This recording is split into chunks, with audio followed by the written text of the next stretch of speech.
রেলগাড়ির কামরায় হঠাৎ দেখা। ভাবিনি সম্ভব হবে কোনো দিন। আগে ওকে বারবার দেখেছি লাল রঙের শাড়িতে, ডালিম ফুলের মতো রাঙা। আজ পরেছে কালো রেশমের কাপড়, আঁচল তুলেছে মাথায়, দোলন চাঁপার মতো চিকন গৌর মুখখানি ঘিরে। মনে হলো কালো রঙে একটা গভীর দূরত্ব ঘনিয়ে নিয়েছে নিজের চারদিকে, যে দূরত্ব সর্ষে ক্ষেতের শেষ সীমানায় শাল বনের নীলাঞ্জনে। থমকে গেল আমার মনটা। চেনা লোককে দেখলেম অচেনার গাম্ভীর্যে। হঠাৎ খবরের কাগজ ফেলে দিয়ে আমাকে করলে নমস্কার। সমাজবিধির পথ গেল খুলে। আলাপ করলেম শুরু, কেমন আছো, কেমন চলছে সংসার ইত্যাদি। সে রইল জানলার বাইরের দিকে চেয়ে, যেন কাছের দিনের ছোঁয়াচ পার হওয়া চাহনিতে। দিলে অত্যন্ত ছোট দুটো একটা জবাব, কোনোটা বা দিলেই না।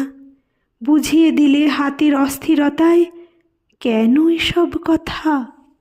এর চেয়ে অনেক ভালো চুপ করে থাকা। আমি ছিলাম অন্য বেঞ্চিতে ওর সাথীদের সঙ্গে। একসময়ে আঙ্গুল নেড়ে জানালে কাছে আসতে। মনে হলো কম সাহস নয়। বসলুম ওর এক বেঞ্চিতে। গাড়ির আওয়াজের আড়ালে বললে মৃদু স্বরে, কিছু মনে করো না, সময় কোথা সময় নষ্ট করবার। আমাকে নামতে হবে পরের স্টেশনেই। দূরে যাবে তুমি, দেখা হবে না আর কোনো দিনই। তাই যে প্রশ্নটার জবাব এতকাল থেমে আছে, শুনবো তোমার মুখে। সত্য করে বলবে তো? আমি বললেম, বলবো। বাইরের আকাশের দিকে তাকিয়ে শুধল, আমাদের গেছে যে দিন, একেবারেই কি গেছে, কিছুই কি নেই বাকি। একটুকু রইলেম চুপ করে। তারপরে বললেম, রাতের সব তারাই আছে দিনের আলোর গভীরে। খটকা লাগলো, কি জানি বানিয়ে বললেম নাকি।